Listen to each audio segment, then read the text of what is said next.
The Black Cat. By Edgar Allan Poe. For the most wild, yet most homely narrative which I am about to pen, I neither expect nor solicit belief.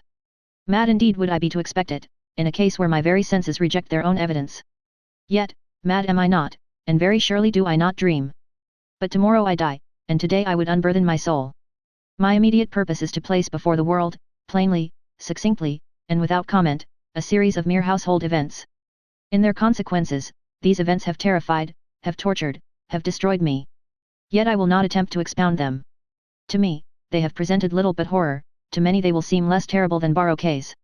Hereafter, perhaps, some intellect may be found which will reduce my phantasm to the commonplace, some intellect more calm, more logical, and far less excitable than my own, which will perceive, in the circumstances I detail with awe, nothing more than an ordinary succession of very natural causes and effects.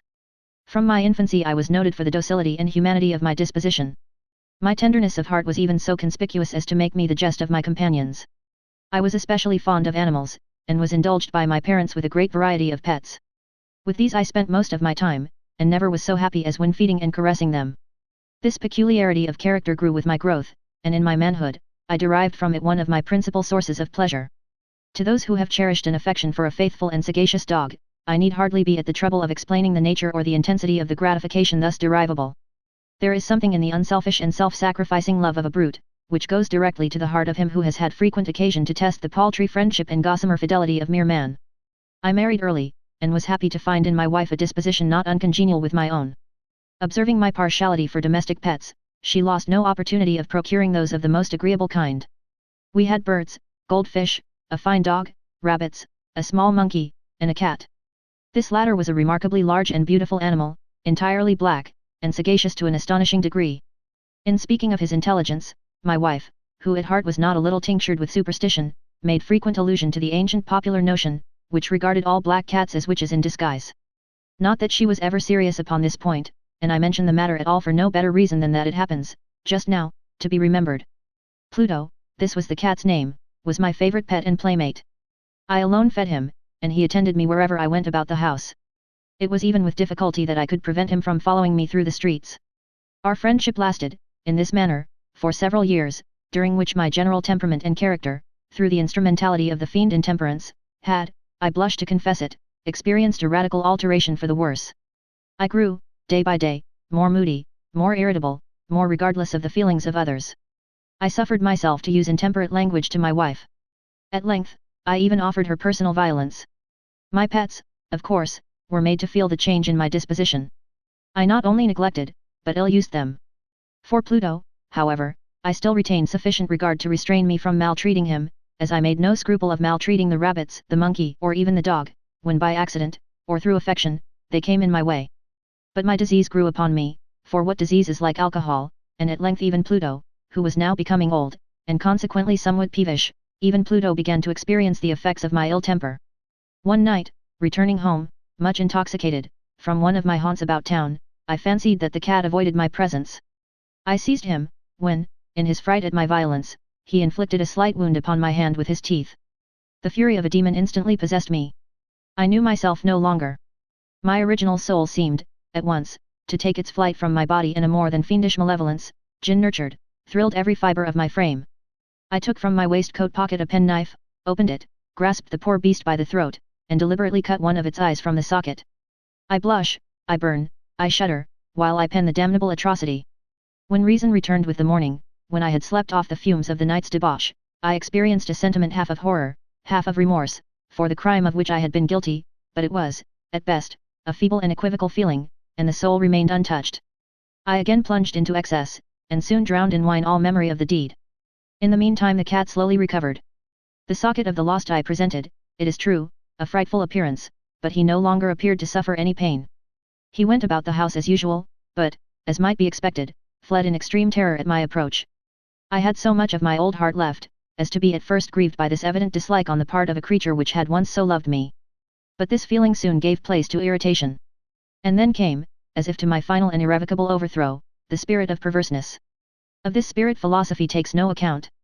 Yet I am not more sure that my soul lives, than I am that perverseness is one of the primitive impulses of the human heart, one of the indivisible primary faculties, or sentiments, which give direction to the character of man.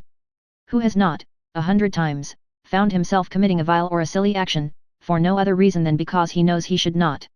Have we not a perpetual inclination, in the teeth of our best judgment, to violate that which is law, merely because we understand it to be such? This spirit of perverseness, I say, came to my final overthrow. It was this unfathomable longing of the soul to vex itself, to offer violence to its own nature, to do wrong for the wrong's sake only, that urged me to continue and finally to consummate the injury I had inflicted upon the unoffending brute. One morning, in cool blood, I slipped a noose about its neck and hung it to the limb of a tree, hung it with the tears streaming from my eyes, and with the bitterest remorse at my heart, hung it because I knew that it had loved me, and because I felt it had given me no reason of offense, hung it because I knew that in so doing I was committing a sin, a deadly sin that would so jeopardize my immortal soul as to place it, if such a thing were possible, even beyond the reach of the infinite mercy of the most merciful and most terrible God.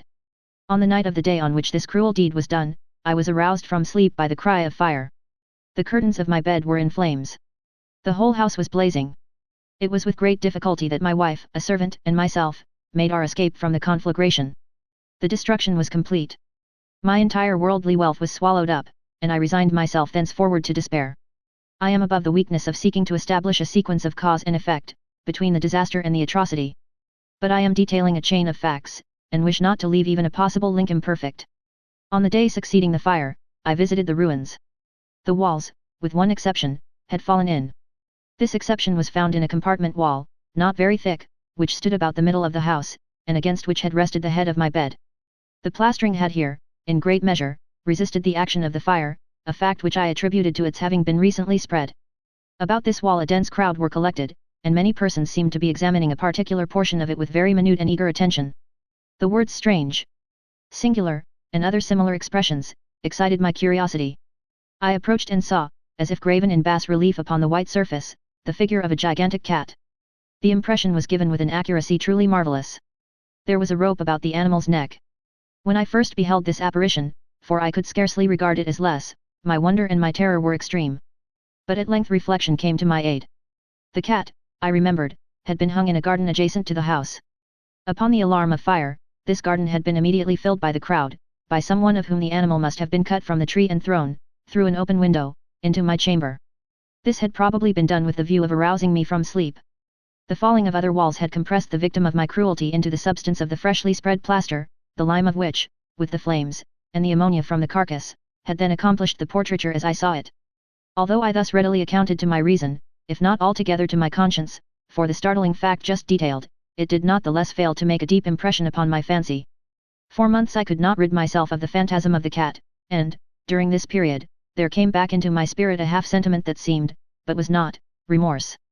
I went so far as to regret the loss of the animal, and to look about me, among the vile haunts which I now habitually frequented, for another pet of the same species, and of somewhat similar appearance, with which to supply its place. One night as I sat, half stupefied, in a den of more than infamy, my attention was suddenly drawn to some black object, reposing upon the head of one of the immense hogsheads of gin, or of rum, which constituted the chief furniture of the apartment. I had been looking steadily at the top of this hogshead for some minutes, and what now caused me surprise was the fact that I had not sooner perceived the object thereupon. I approached it, and touched it with my hand. It was a black cat, a very large one, fully as large as Pluto, and closely resembling him in every respect but one.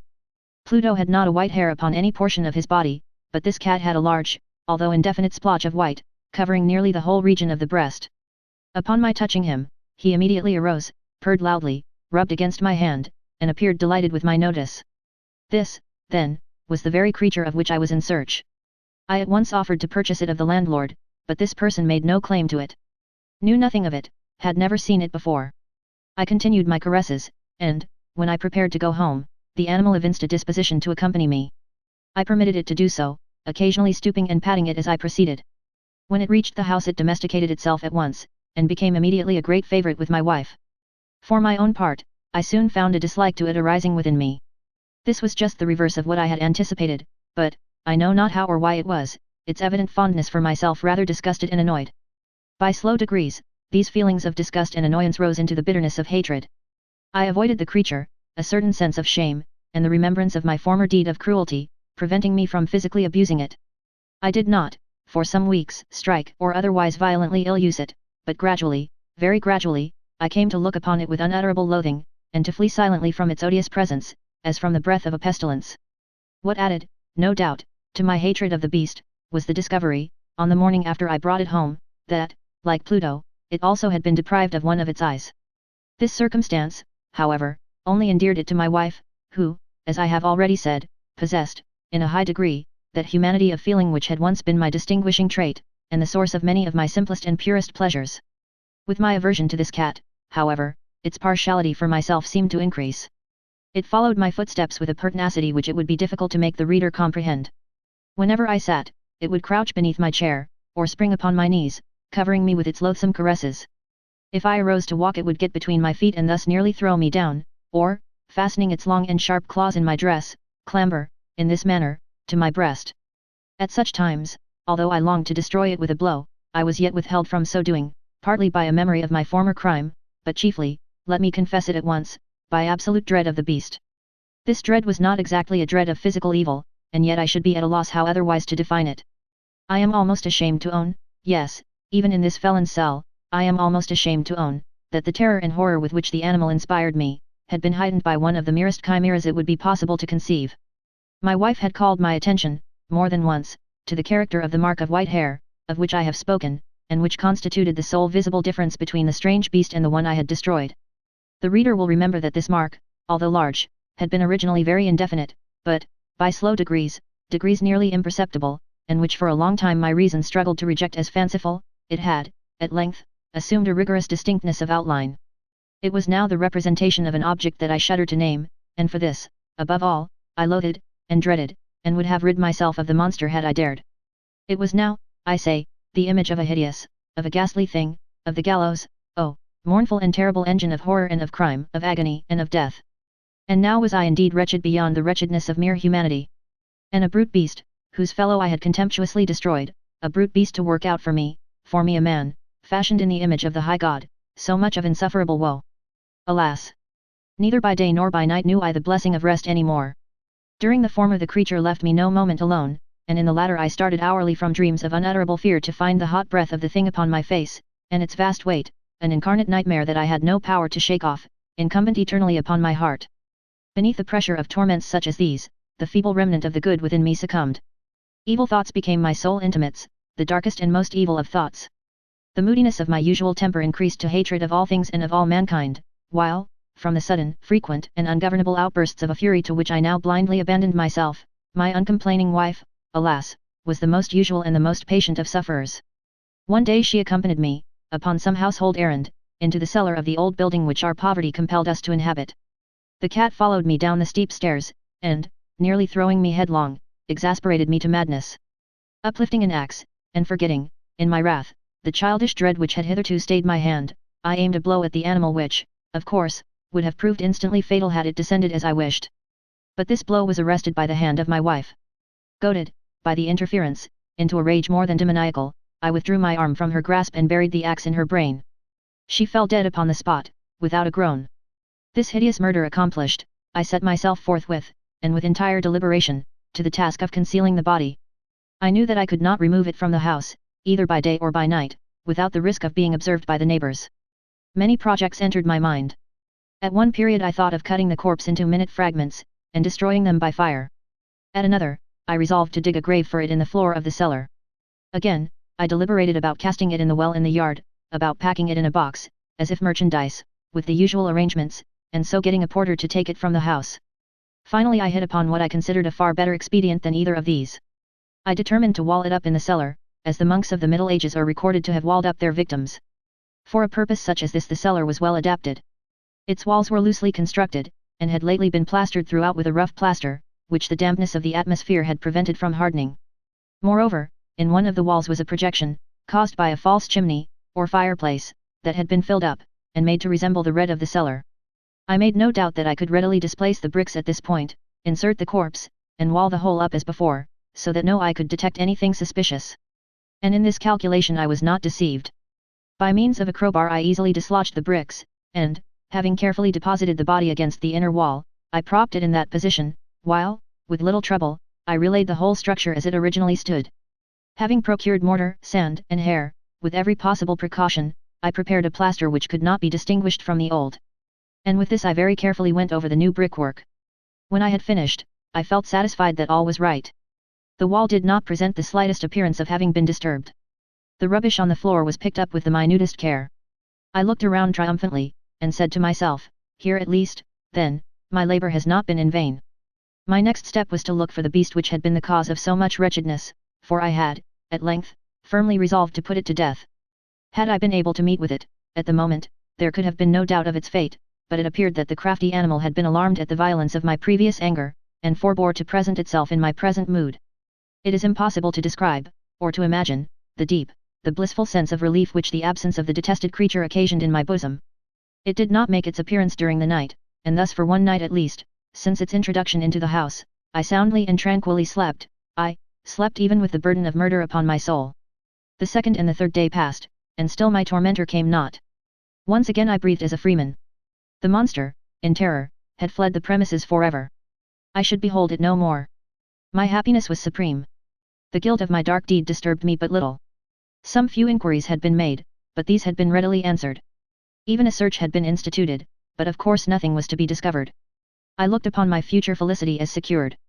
Upon the fourth day of the assassination, a party of the police came, very unexpectedly, into the house, and proceeded again to make rigorous investigation of the premises.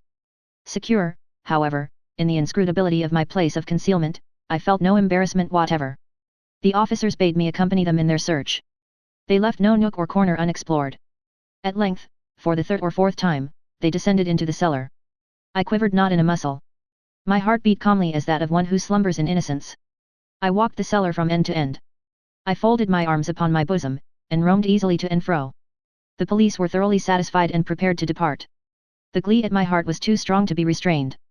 I burned to say if but one word, by way of triumph, and to render doubly sure their assurance of my guiltlessness. Gentlemen, I said at last, as the party ascended the steps, I delight to have allayed your suspicions. I wish you all health, and a little more courtesy by the by, gentlemen. This is a very well constructed house. In the rabid desire to say something easily, I scarcely knew what I uttered at all. I may say an excellently well constructed house. These walls, are you going, gentlemen, these walls are solidly put together, and here, through the mere frenzy of bravado, I rapped heavily, with the cane which I held in my hand, upon that very portion of the brickwork behind which stood the corpse of the wife of my bosom. But may God shield and deliver me from the fangs of the arch-fiend. No sooner had the reverberation of my blows sunk into silence, than I was answered by a voice from within the tomb, by a cry, at first muffled and broken, like the sobbing of a child, and then quickly swelling into one long, loud, and continuous scream, utterly anomalous and inhuman, a howl, a wailing shriek, half of horror and half of triumph, such as might have arisen only out of hell, conjointly from the throats of the damned in their agony and of the demons that exult in the damnation. Of my own thoughts it is folly to speak. Swooning, I staggered to the opposite wall. For one instant the party upon the stairs remained motionless, through extremity of terror and of awe. In the next, a dozen stout arms were toiling at the wall. It fell bodily. The corpse, already greatly decayed and clotted with gore, stood erect before the eyes of the spectators. Upon its head, with red extended mouth and solitary eye of fire, sat the hideous beast whose craft had seduced me into murder, and whose informing voice had consigned me to the hangman. I had walled the monster up within the tomb.